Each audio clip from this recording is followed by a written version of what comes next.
Now practice more than 1.5 lakhs questions to crack JEE NEET on PracBee practice app. Download now.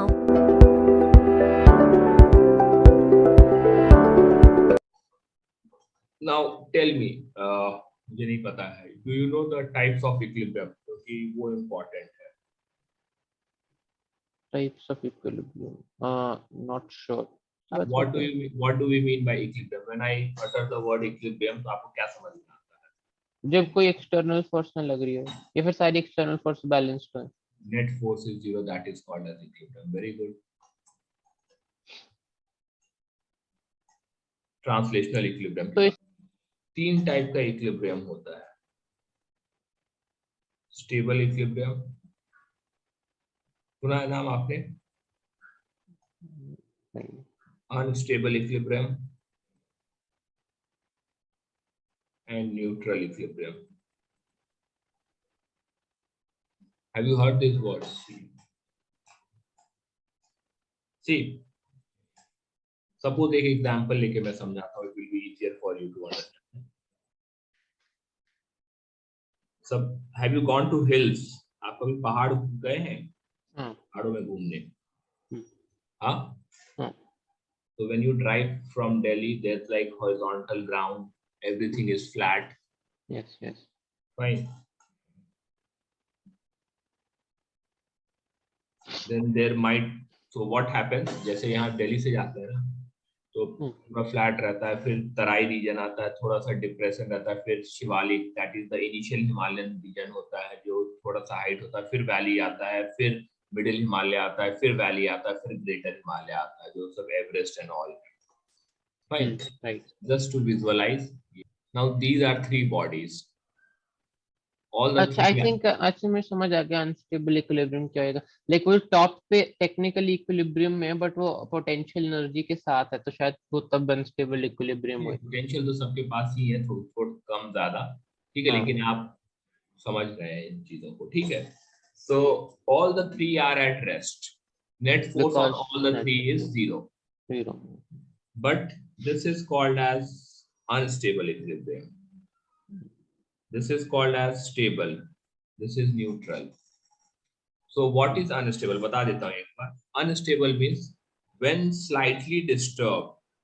Slightly मतलब थोड़ा सा dx है. When slightly disturbed, it does not return back to its original position. Okay. Return back, but instead start moving away. इसे आप dx से displace करेंगे इधर की तरफ, ये इधर भाग जाएगा. इधर की तरफ करेंगे dx से, ये इधर भाग जाएगा. स्टेबल वाले में करोगे तो SHM शुरू हो जाएगा. Very good. All the question of SHM are in stable equilibrium. All the question, यदि आपको SHM का क्वेश्चन बनाना है तो that body has to be in stable equilibrium. When slightly disturbed, it returns back to its initial position. Fine. और neutral होगा when slightly disturbed, it neither returns nor moves away. Fine. Clear है यहाँ तक? So how mathematically हम इसे कैसे, यदि मैं आपको दे दूंगा कि बताइए गुरासिस ये बॉडी स्टेबल है, अनस्टेबल है, न्यूट्रल है, so how do we mathematically look at it? So mathematically जब हम देखते हैं तो हम कहते हैं कि एक बॉडी स्टेबल इक्विलिब्रियम में है यदि उस बॉडी का पोटेंशियल एनर्जी उसके सराउंडिंग मींस इसके आसपास रीजन की पोटेंशियल एनर्जी से कम है. ओके. हाँ. स्टेबल अनस्टेबल है यदि पोटेंशियल एनर्जी ज्यादा है. राइट. न्यूट्रल है यदि सेम है. So potential energy is minimum with respect to its surrounding, local minima. सुना पढ़ा हुआ है मैथ्स में आपने ये लोकल हाँ मिनिमम, हाँ yes, ठीक है। Potential energy is maximum, local maximum, potential energy is constant. समझ में आ गया ये? yes, तो मैथमेटिकली यदि कभी भी पता करना होता है तो हम सबसे पहला स्टेप करते हैं du by dx या du by dr whatever, ठीक है, and that has to be zero zero. करते हैं। हाँ जीरो करते हैं तो हमें पता है कि ये मैक्सिमम मिनिमा देता है, पोजीशन बताएगा एक्स का जहां पे मैक्सिमम और मिनिमम मिल रहा होगा।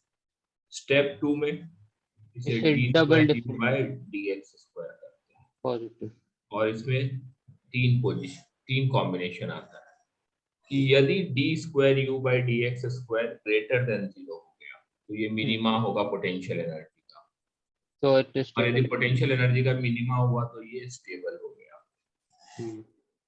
d square u by dx square less than equal 0 to तो ये अनस्टेबल हो गया, और d square u by dx square यदि 0 हो गया तो ये न्यूट्रल हो गया। क्लियर है? तो इस तरह से हम पता करते हैं। So I hope you have understood stable, unstable and neutral equilibrium.